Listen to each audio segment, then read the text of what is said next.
이 세상의 그 어떤 피조물이라도 그리스도 예수 안에 있는 하나님의 사랑에서 우리를 끊을 수 없으리라 말씀하신, 약속하신 우리 아버지 하나님, 우리가 어떠한 일을 겪을지라도 낙심치 않고 주님 붙들고 주님 의지하고 주님께 모든 것 의뢰하고, 그래서 그 아프고 절망스럽고 힘든 상황 속에서도 감사함으로 주님을 향하여 일어서며 주님을 향하여 살아가게 하여 주신 우리를 향하신 하나님의 뜻을 따라 오늘도 우리가 살아가는 것임을 이 아침에 이 새벽에 주님께 고백하며, 어떠한 상황에서도 우리를 내치지 아니하시고 버리지 아니하시는 주님의 신실하심과 그 한없이 풍성하신 긍휼과 그 선하시고 인자하심을 오늘도 찬송하며 감사하며 살아갈 수 있게 하여 주시옵소서. 이 모든 것 감사드리며 예수 그리스도의 이름으로 기도하옵나이다. 아멘. 로마서 11장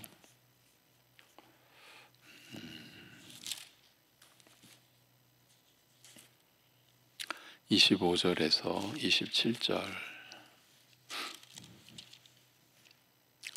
로마서 11장 25절에서 27절입니다.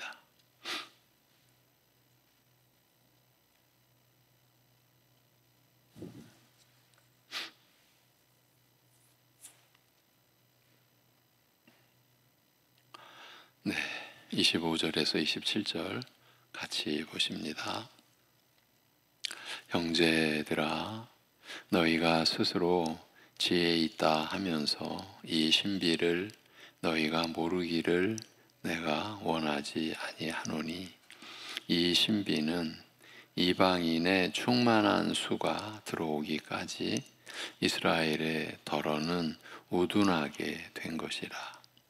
그리하여 온 이스라엘이 구원을 받으리라 기록된 바, 구원자가 시온에서 오사 야곱에게서 경건하지 않은 것을 돌이키시겠고, 내가 그들의 죄를 없이 할 때에 그들에게 이루어질 내 언약이 이것이라 함과 같으니라. 아멘.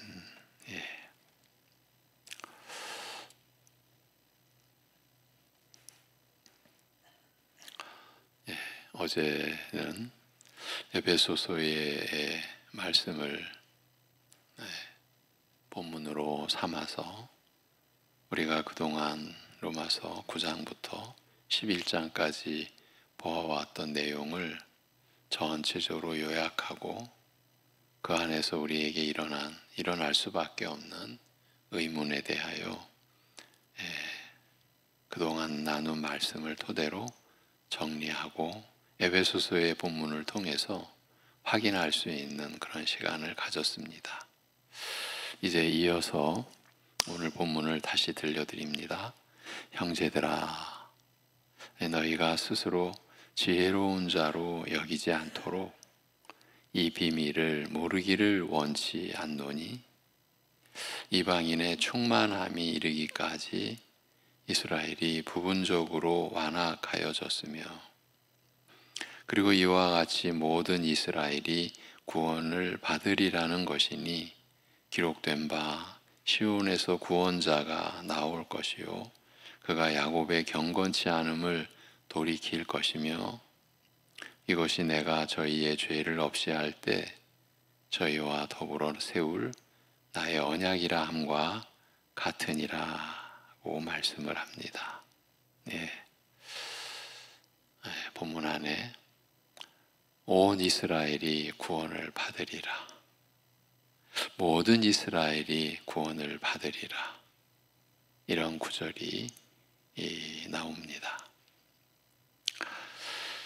이스라엘에게서 난 자들이 다 이스라엘이 아니라고 하여 이스라엘의 본질이 혈통에 있지 않음을 분명히 밝힌 만큼 육적 이스라엘에 대한 관심과 집착에서 벗어남직함에도 불구하고 바울은 하나님께서 자기 백성을 버리셨느냐, 이스라엘은 실족하여 넘어졌느냐, 그러니까 실족하여 더 이상 일어날 수 없이 완전히 넘어져 버리고 말았느냐, 이렇게 거듭 질문함으로써 육적 이스라엘에 대해 식을 줄 모르는 열의와 깊은 관심을 드러내고 있습니다. 심지어 나의 형제 곧 혈육을 위하여 내 자신이 저주를 받아 그리스도에게서 끊어질지라도 원하는 바로라. 내 형제 곧 혈육의 구원을 원하는 바로라고 하는 등 육적 이스라엘에 대한 집착이 도를 넘어선 것이 아닌가라는 느낌을 주기까지 합니다. 언뜻 전후 모순된 듯한 바울의 이런 태도는 하나님의 선택과 부르심이 원칙적으로 혈통을 초월한다고 앞서 밝힌 그 원칙을 뒤에서 부정하거나 번복하는 것이 아니며 다만 하나님께서 그의 선택과 부르심과 구원을 역사 속에서 실현해 오신 사실을 부인하거나 무효화할 수 없음을 알리려는 것뿐이라고 우리가 지난 시간 어제 확인하고 이 점을 말씀을 드렸습니다. 이스라엘을 가리켜 저희는 이스라엘 사람이라, 저희에게는 양자됨과 영광과 언약들과 율법을 세우신 것과 예배와 약속들이 있고 조상들도 저희 것이요 육신으로 하면 그리스도가 저희에게서 나셨으니라고 한 말에서, 이 로마서 9장의 기록입니다. 이런 말에서 바울의 이런 관심이 잘 드러나 있습니다. 참으로 하나님께서는 이스라엘과 이방을 구별하지 않으시고 혈통을 초월하여 긍휼히 여기실 자를 택하여 부르시고 구원하시지만, 이 일은 하나님께서 아브라함을 부르시고 이삭과 야곱을 거쳐 이스라엘을 선택하시고 세우신 역사, 그 후 이스라엘이 범죄함으로 심판받아 망한 다음 그리스도 안에서 다시 살아나 충만에 이르게 될 역사와 더불어 함께 진행된다는 것을 알리고자 하는 것입니다. 하나님의 선택은 창세 전에 속한 일인 동시에 이 창세 전의 선택이 바로 에베소서 1장 4절에서 계시된 내용 아닙니까? 하나님의 선택은 이렇게 창세전에 속한 일인 동시에 이 역사를 통하여 실현되고 그 역사 속에 깊이 뿌리를 내리고 있으므로 이 역사를 떠나서는 하나님의 선택과 구원을 말할 수 없음을 알리고자 하는 것입니다. 달리 말하면 하나님의 말씀이 이스라엘에게 위탁된 사실, 즉 하나님의 수많은 약속과 예언과 가르침이 이스라엘에게 주어지고 그 말씀들이 이스라엘과 그 역사 속에서 이루어져 온 사실이 결코 무시될 수 없음을 알리고자 하는 것입니다. 이스라엘의 범죄와 심판은, 특히 이스라엘이 대부분 복음을 거부하는 당시 상황은 마치 하나님께서 자기 백성 이스라엘을 버리시고 이스라엘은 이제 실족하여 완전히 넘어진 듯 하다는, 더 이상 어찌 해볼 수 없는, 일어설 수 없는 그 넘어진 상태로 끝난 것 같다는 그런 착각에 빠지게 할 만하였으나, 실은 이스라엘의 버림당함이 오히려 허다한 이방인으로 구원에 이르게 하는 계기가 되었으며, 이제 이스라엘과 그 역사는 믿음으로 이스라엘 안에 심기우게 된 이방을 그 안에 품게 되어 더욱 부요하게 되었다는 것입니다. 또한 이방의 이런 구원은 이스라엘에게 시기를 불러일으켜 저희로 하여금 복음을 받아들이게 하는 역할을 하게 되며, 이런 방식으로 이스라엘로 하여금 충만에 이르게 하는 만큼 이스라엘과 그 역사는 비참하고 불행한 겉모양과는 달리, 그러니까 현실에서 나타난 그러한 결과와는 달리 마치 버림받아 무너진 것 같은 때에도 건재하여 전혀 흔들림 없으며 하나님의 뜻과 계획대로 충만을 향하여 나아가는 것이라는 이 말씀인 거예요. 바울이 이 사실을 밝힌 겁니다. 어찌 보면 바울이 앞에서 한 말을 뒤에서 뒤집는구나, 앞뒤가 안 맞는 말을 하고 있구나, 이런 오해가 일어날 수밖에 없는 그러한 전개 속에서 바울 사도가 드러낸 의도는 이거였다라는 겁니다.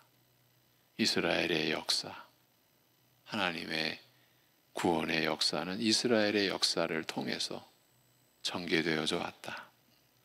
여러분, 마태복음서, 신약의 복음서가 어떻게 시작합니까? 아브라함과 다윗의 자손, 예수 그리스도의 계보라, 예수 그리스도의 족보라. 예. 아브라함과 다윗의 자손, 구약에 계시된, 기록된 아브라함의 역사, 이어지는 다윗의 역사. 예. 예.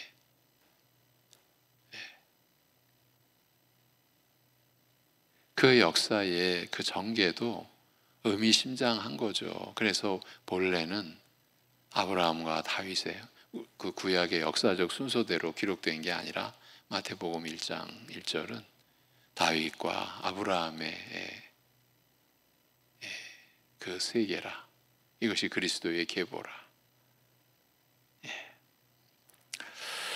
더욱이 이방이 복음을 받아들임으로써 이스라엘에게 약속된 구원에 참여하게 된 것은 이방으로 하여금 이스라엘 안에 심기움으로써 이스라엘과 한 뿌리가 되게 한 만큼, 말하자면 이방이 믿음으로 이스라엘에게 속하게 된 만큼 이스라엘은 역사적 뿌리와 근원으로서, 그리고 이방인이라는 이식된 가지를 거느린 줄기로서 우선적 지위를 지닌다고 밝힙니다. 물론 이방인들이 믿음으로 이스라엘 안에 심기움으로써 이제 둘은 하나요. 어제 에베소서에서 확인한 대로 이제 둘은 하나요. 어떤 차별이나 구별도 없는 것이 사실이나, 예수님으로 말미암아 육적 혈통적 틀과 형식을 벗어버리기까지 육적 이스라엘과 그 역사 속에서 진행되어 온 일들은 역사적 뿌리와 줄기로서 결코 부인될 수 없는 무게와 유효성을 지니고 있다라는 것입니다. 바울이 말하는 이스라엘의 우선적 지위는 바로 이와 같이 역사적인 뿌리와 줄기로서 지니는 독특한 지위이며, 결코 교회 안에서 유대인이 이방인 신자와 구별된 특별한 지위를 누린다는 뜻은 아닙니다. 참 얼마나 이 놀라운 이 진리의 비밀이요 개념입니까? 바울이 말하고자 하는 바는 이것이라는 겁니다. 이스라엘의 우선적 지위는 지금까지 살핀 대로 그 역사적인 뿌리와 줄기로서 지니는 독특한 지위이며, 그러기에 결코 교회 안에서, 하나님 나라 안에서 유대인은 1등 신자요, 이방인은 2등 신자, 그런 개념은 있을 수 없다. 유대인이 이방인 신자와 구별된 특별한 지위를 누린다는 뜻이 아니다. 이 점을 또한 밝힌 것이죠.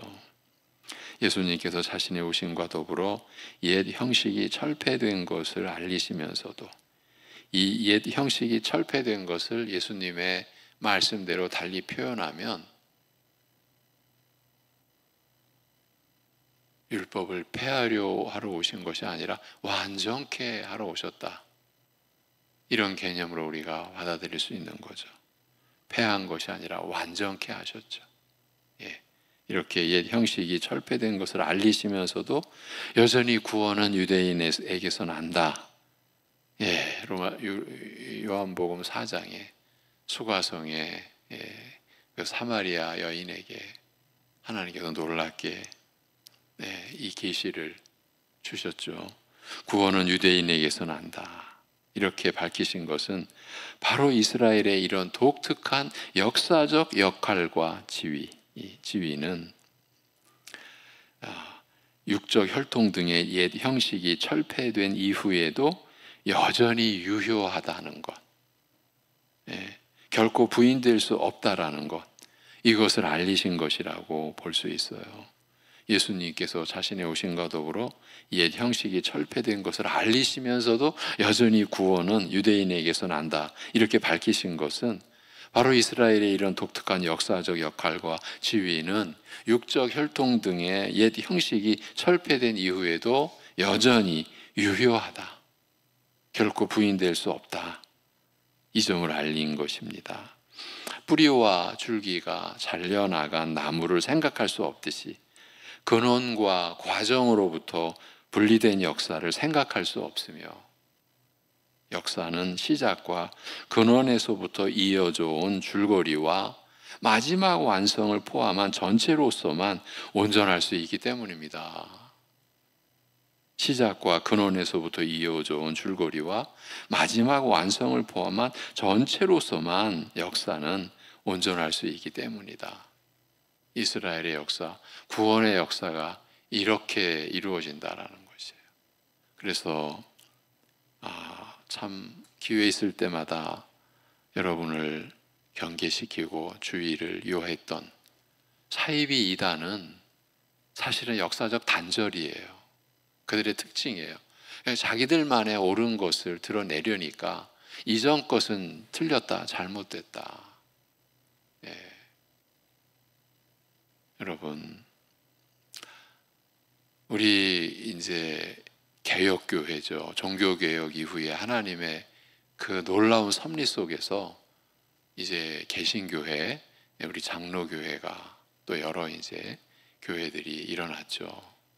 그런데 이 종교개혁 이후에 하나님의 섭리 속에 세워진 이 교회들이 로마 천주교회의 그 역사적 뿌리와 근거에 대해서 아주 조심스럽게, 그러나 분명히 경계하면서도 주의를 기울이면서도 근본적으로 받아들일 것은 담대하게 받아들이죠. 그 한 이해가, 결정적 이해가 무엇입니까? 천주교에서 성부, 성자, 성령의 이름으로 세례받은 거, 저들은 영세라고 하죠. 그래서 영세명을 지니고 있죠. 그런데 그들이 개종했을 때 우리 개신교회는 성부, 성자, 성령의 이름으로 저들이 영세받은, 세례받은 그 본질을 취합니다. 그래서 입교 교육, 세례 교육은 교회 안에서 반드시 행해야 하고 시키고 있는데, 공적으로 교회에서 성령으로 베풀어진 세례를 전제로 한 물세례는 베풀지 않는 것, 이것이 사실은 굉장히 놀라운 겁니다. 하나님의 구원 역사의 단절을 극복해낸 한 사례입니다. 그런데 이단과 사이비는 심지어 구약과 신약을 나눠버리고요. 어제도 목사들이 모였는데 저한테 묻더라고요. 예전에 제 경험을. 사실은 그 어두운 것, 그 이단의 것들이 우리를 일깨워주는 바가 있거든요. 저들이 왜 저렇게 득세를 하는가, 이제 그런 관련해서 질문을 하는데, 제가 그 속에서 분명히 들어왔던, 이상하게도요, 사이비 이단의 어떤 저들의 교리는요, 이상하게 선명해요. 제가 지금도 구술하라 그러면 술술술술 구술할 수 있어요. 저는 생각하고 싶지도 않거든요. 어둡고 더럽고 거짓되고 잘못된 거니까. 그런데 잘 안 잊혀져요. 그 중에 하나가, 구약의 하나님은 진노하시는 하나님, 여호와의 이름을 그렇게 규정해 버려요. 자기들 멋대로죠. 여호와라는 이름 안에 얼마나 풍성한 긍휼과 인자함이 들어있는데도 전혀 저들은 진노하시는 두려움의 하나님, 신약의 하나님, 예수 하나님, 자비롭고 사랑의 구원의 하나님, 이렇게 해버립니다. 그러면서 그 틀 속에서 자기들의 논리를, 그러니까 이제 이런 거를 펼치면요, 애매하게 흐릿하게 장로교회 등에서 신앙생활에 온 교인들이 신선하게 느껴지는 거야. 그냥 새롭게 느껴지는 거예요. 전에는 못 들었는데, 안 가르쳐 줬는데 저것들이 숨겼구나, 이렇게까지 생각하면서 여기 오니까 진리가 여기 있네. 그리고 자기 영혼을 영원한 멸망 속에 집어 던져버리는 거죠.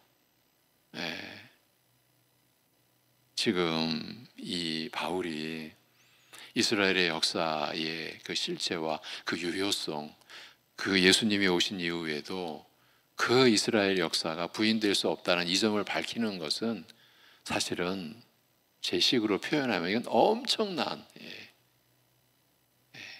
하나님의 구원 역사의 전체를 우리로 하여금 조망하게 해주고, 하나님의 계시의 역사, 그 말씀의 역사의 그 일관성을, 우리 눈에는 끝났는데, 하나님의 이스라엘 선택은 망해버렸는데, 누구나 그렇게 볼 수 있잖아요. 보잖아요. 그거를 극복하게 해주는, 사실 우리가 이 어려운 과정 속에서 직접적으로 우리가 얻는 은혜라든가 위로는 제한됐을 수도 있고, 물론 저도 충분히 그렇게 이해하는데, 그러면서도 우리의 믿음의 근원과 뿌리를 확인해 왔다라는 것, 이건 너무나 놀라운 영적 사산이요, 은혜의 깊이라고 저는 생각을 합니다. 그러니까 뿌리와 줄기가 잘려나간 나무를 생각할 수 없듯이, 근원과 과정으로부터 분리된 역사를 생각할 수 없다라는 겁니다. 역사는 시작과 근원에서부터 이어져 온, 그러니까 우리의 구원의 그 역사는 시작과 근원이 이스라엘 아닙니까? 거기서부터 이어져 온 줄거리와 마지막 완성을 포함한 전체로서만 역사는, 구원 역사는 온전할 수 있기 때문입니다. 그런데 지금까지 설교를 주의 깊게 들으신 분이라면 한 가지 의문을 느끼실지 모르겠습니다. 앞에서 말씀드린 내용에서 이스라엘이라는 명칭을 대개 육적 이스라엘의 뜻으로 사용해 왔습니다만, 이방인이 복음을 받아들임으로써 이스라엘 안에 이식되어 이스라엘과 하나가 된 나머지 어떤 구별과 차이도 없다면, 이제 이스라엘은 육적 이스라엘 외에 믿음으로 이스라엘 안에 이식된 이방인 신자도 포함된다고 보아야 할 것이며, 이럴 경우 육적 혈통의 경계가 이미 무너진 만큼 이스라엘이라는 명칭을 더 이상 육적 이스라엘을 가리키는 뜻으로 사용하기 어렵다고 생각되기 때문입니다. 그런 만큼 이제부터 이스라엘이라는 명칭은 이방을 포함한 이스라엘, 즉 확장된 이스라엘을 가리키는 것으로 보아야 하는지, 아니면 이방인을 흡수하게 된 것에 전혀 구애받지 않고 예전처럼 육적 이스라엘을 가리키는 명칭으로 보아야 하는지 판단하기가 까다로운 것입니다.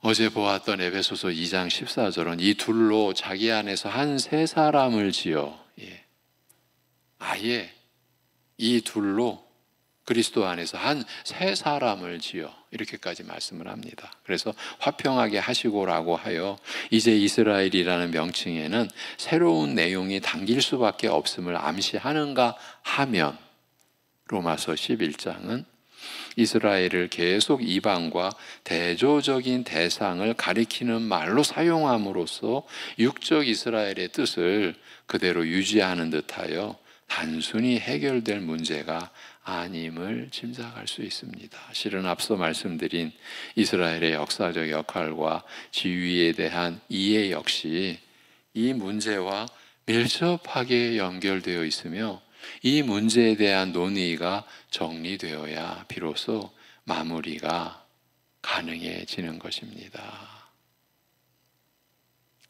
이스라엘의 역사적 역할과 지위에 대한 그 이해를 말씀에 근거해서 바로 우리가 가져갈 때에 이스라엘의 명칭에 대한 그 문제도 논의도 정리가 된다라는 것입니다. 사실 로마서 9장부터 11장에서 이스라엘이라는 명칭이 누구를 가리키는지는 애매하고 불분명하여 정확하게 밝히기가 까다롭고 어렵습니다.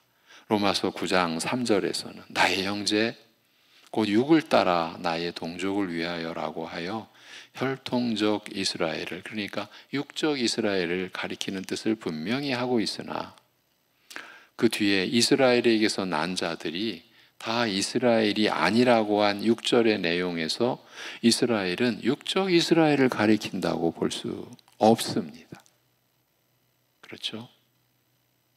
만일 육적 이스라엘로 볼 경우 육적 이스라엘에게서 난 자들은 육적 이스라엘이 아니라는 이 전후 모순된 말이 되기 때문입니다. 여기에서 사용한 이스라엘이라는 명칭은 참 이스라엘 내지 진정한 이스라엘이라는 뜻에 가깝다고 보아야 할 것입니다.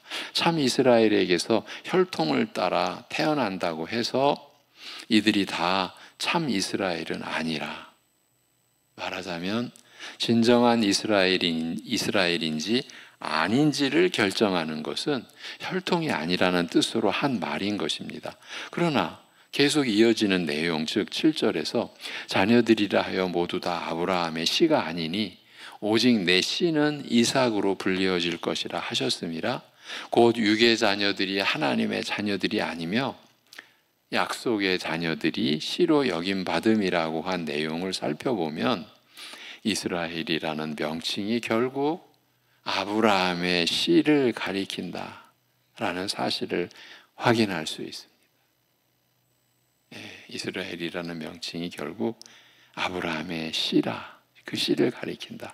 이스라엘은 아브라함의 씨, 곧 아브라함이 하란을 떠나 가나안 세겜에 도착하였을 때 내가 이 땅을 내 씨에게 주리라고 하심으로써 약속의 땅에 세워질 나라를 유업으로 받게 될 상속자로 알리신 인물, 곧 아브라함의 후사를 뜻하는 것입니다. 그러니까 하나님 나라를 이을 자죠. 하나님 나라를 상속받을 자, 씨, 아브라함의 씨, 아브라함의 후사를 뜻하는 것입니다. 이 씨, 곧 아브라함의 후사는 육적 혈통과는 상관없이 오직 약속을 따라 난 자만 될 수 있음을 알리시되 오직 내 씨는 이삭으로 불리어질 것이라고 하셨습니다. 아브라함의 씨는 그 당시 관습과 풍습에 따라 종의 아브라함에게 씨가 없으니까 종의 자식이 이냐고 묻기도 하고 또 여종으로부터 하갈로부터 얻은 그 아들이 이 아브라함의 씨인가, 이런 문제가 제기됐었죠. 그러나 다 거부됐죠. 부인됐죠. 오직 내 씨는 이삭으로 말미암아 아브라함과 사라 사이에서 난, 그것이 하나님의 작정이요 하나님의 역사예요. 오직 내 씨는 이삭으로 불리어질 것이라. 그리고 이삭의 후예인 야곱에게서도 에서와 야곱, 그들이 태어나기도 전에 리브가의 복중에서부터 태중에서부터 하나님의 선택이 계시가 됐었죠. 이렇게 그 씨는 오직 약속으로 말미암아 약속을 따라 난 자만 될 수 있음을 알리신 거예요. 다음 세대의 야곱이 아브라함의 씨로 세워진 일에 대하여 로마서는 이렇게 밝히죠. 이뿐 아니라 리브가도 우리 조상 이삭 한 사람으로 말미암아 잉태하였을 때 약속을 받았느니라. 아직 태어나지도 않고 무슨 선이나 악을 행하지도 않은 때에 선택에 따라 약속에 따라 하나님의 결정이 서게 되고 행위로 말미암지 않고 부르시는 자로 말미암게 하고자, 행위로 말미암은 게 아니에요. 부르시는 자로 말미암게 하고자 리브가에게 이르시되 큰 자가 작은 자를 섬기리라 하셨으니 기록된 바 내가 야곱은 사랑하였고 에서는 미워하였다함과 같으니라. 참 성경은 우리가 우리의 성정으로 이 인간의 편에서만 볼 때 오해할 수 있는 구절이 잘못 생각할 수 있는 그런 그 문맥이 있다라는 거죠. 여기서 야곱은 사랑했고 에서는 미워하여 땅과 같으니라. 아브라함의 씨는 오직 하나님의 절대적이고 무조건적인 선택에 의해 세워진다는 사실을 알리고 있는 것입니다. 어제도 제가 다른 자료를 좀 보면서 오늘날 이 시대 교회 안에서 교묘하게 하나님의 이 절대적이고 무조건적인 선택을 교묘하게 비틀어 버리는 거예요. 그렇게 되면 어떤 결과가 빚어지냐 하면 구원관이 엉클어져 버리는 거예요. 그러니까 선택을 무시할 수가 없잖아요. 그러니까 그렇게 하나님의 말씀을 비틀어 버리는 사람들은 하나님의 선택을 인용을 하더라도 그 선택이 교묘하게 무조건적이 아니다라는 것을 자꾸 암시를 해요. 어떻게 무조건적인 선택이 있을 수 있느냐? 거기에 그래도 선택이, 조건이 들어가게 된다. 여러분, 그 조건이 들어가면 행위가 개입이 되는 거예요. 우리가 앞전에 로마서 11장에서도 봤잖아요. 행위가 들어가면 은혜가 되지 않아요. 오늘 우리 교회 안에서 자기의 행위로 결국 그게 자기의 의로 이어지게 되잖아요. 그 결과는 은혜되지 않게 하는, 그러니까 하나님의 은혜를, 그리스도의 대속의 그 은혜를, 그 구원을 짓밟아 버리는 거를 우리가 부시불식간에 자기 행위로 자랑하고, 자기 행위가 남들과 구별된 자기 행위가 이런 축복의 은혜, 구원을 받는 어떤 조건이 된 것처럼 만들잖아요. 여기잖아요. 그러니까 지금 잘못된 교회의 구원관을 얘기하지만 우리 안에도 얼마든지 그런 잘못된 요소는 있을 수 있다는 거예요. 근데 그 내용이 아브라함의 씨는 오직 하나님의 절대적이고 무조건적인 선택에 의해 세워진다. 이 사실이 무너지는 거예요. 무너뜨리고 있는 거예요. 오늘날도. 정리하겠습니다. 바울은 이스라엘에게서 난 자들이 다 이스라엘이 아니라고 한 말에서 이스라엘이 누구를 가리키는지, 어떤 존재인지를 밝히고자 하나님께서 아브라함을 부르시고 이제 역사를 또 인용해 오는 거죠. 끌어오는 거죠. 아브라함을 부르시고 이삭을 거쳐 야곱에게 이르러 마무리하신 이스라엘의 역사적 선택을 들어 설명하되, 이스라엘은 오직 하나님의 절대적이고 무조건적인 선택에 따라 세워지는 아브라함의 씨이고 그의 후사를 가리킨다고 하였습니다. 이스라엘이 어떤 존재인지 설명하면서 아브라함을 불러 그에게 약속하신 일과 이 약속을 위해 후사를 택하여 그 약속을 이을 자, 그 후사를 택하여 세우신 일을 말하였다는 것은 이스라엘이 아브라함의 약속과 깊은 관계가 있으며 바로 이 약속의 성취와 실현을 위해 사람의 어떤 조건과 상관없이 오직 하나님의 절대적인 뜻을 따라서 선택받은 사실을 알리기 위해서라고 할 수 있습니다. 이스라엘은 이처럼 하나님께서 아브라함에게 밝히신 그의 뜻과 계획을 위하여 택하시고 세우신 존재인 만큼 어떤 구체적인 존재로 드러나기 전에 먼저 하나님의 뜻과 계획 속에 존재하는 대상이라 이스라엘은 이렇게 할 수 있다라는 것입니다. 분명한 것은 이스라엘은 약속을 따라 무조건적인 또 절대적인 선택에 따라 세워지는 아브라함의 씨다. 그 아브라함의 씨를 가리킨다. 그것이 오늘 본문에 나와 있는 온 이스라엘, 모든 이스라엘이 구원을 받으리라 할 때 그 이스라엘이 도대체 어떤 내용을 갖는 이스라엘이냐라고 하는 답이 되는 것이죠. 오늘 여기까지입니다. 기도하겠습니다. 하나님 아버지, 우리로 하여금 생명의 진리 안에, 말씀의 이 진리와 은혜 안에 임하도록 그 말씀 위에 세워지도록 이러한 말씀의 계시를 우리에게 주시고 성령님의 역사로 우리가 이 말씀을 받도록 하심을 감사합니다. 아버지 하나님, 우리가 말씀을 받는 그 자체가 하나님을 경외하는 근본 겸손함으로 인한 것임을 우리 스스로 인식하고 의식하고, 그래서 우리 자신의 내적인 겸손을 살필 수 있게 하여 주옵소서. 결코 우리에 의해, 나에 의해 말씀이 열릴 수 없다라는 것, 깨달아질 수가 없다라는 것, 믿음이 내게서 일어날 수 없다라는 것, 내가 믿음의 근원이 될 수 없다라는 것을 우리가 바로 이해할 수 있는 그 진리 안에 우리가 설 수 있게 은혜를 내려 주옵소서. 우리가 말씀을 받고 말씀으로 살아가는 이 자체가 전적인 하나님의 은혜라. 그 은혜 안에 우리의 행위가 눈꽃만큼도 개입될 수 없고 끼어들 수 없는, 우리의 행위조차도 하나님의 은혜로 말미암은 것이라는 이 순전한 믿음의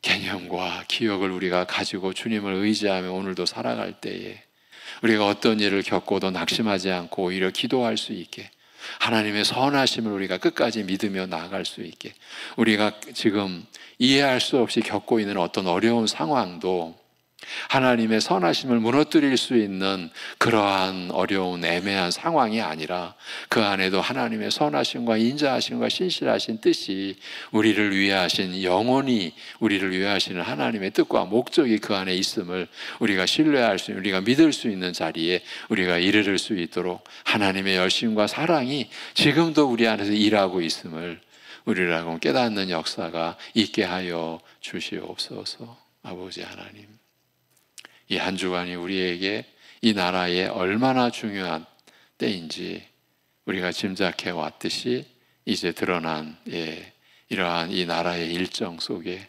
오직 하나님의 뜻이 이루어지기를 저희가 구하옵고, 하나님의 이 나라를 다스리시는 하나님의 뜻을 우리가 받들 뿐이라는 믿음으로 우리가 겸손히 무릎 꿇고 주님의 역사를 우리가 기다리며 주님의 인도하심 우리가 구할 수 있는 심령 되게 인도하여 주시옵소서. 아버지 하나님, 사랑하는 우리 성도들의 교회 안에, 지체들 안에 있는 고난과 아픔과 슬픔을 오늘도 주님의 위로로, 주님의 말씀에서 우리에게 주어지는 은혜로 감당케 하여 주옵시고, 오직 그래서 주님께 모든 것을 내어 맡기고 감사함으로 모든 염려를 주님께 아뢰며 모든 지각에 뛰어난 하나님의 평강이 우리의 심령을 다스리는 그 은혜를 풍성히 경험하는 하루 되게 하여 주옵소서. 주 예수 그리스도의 이름으로 기도하옵나이다. 아멘.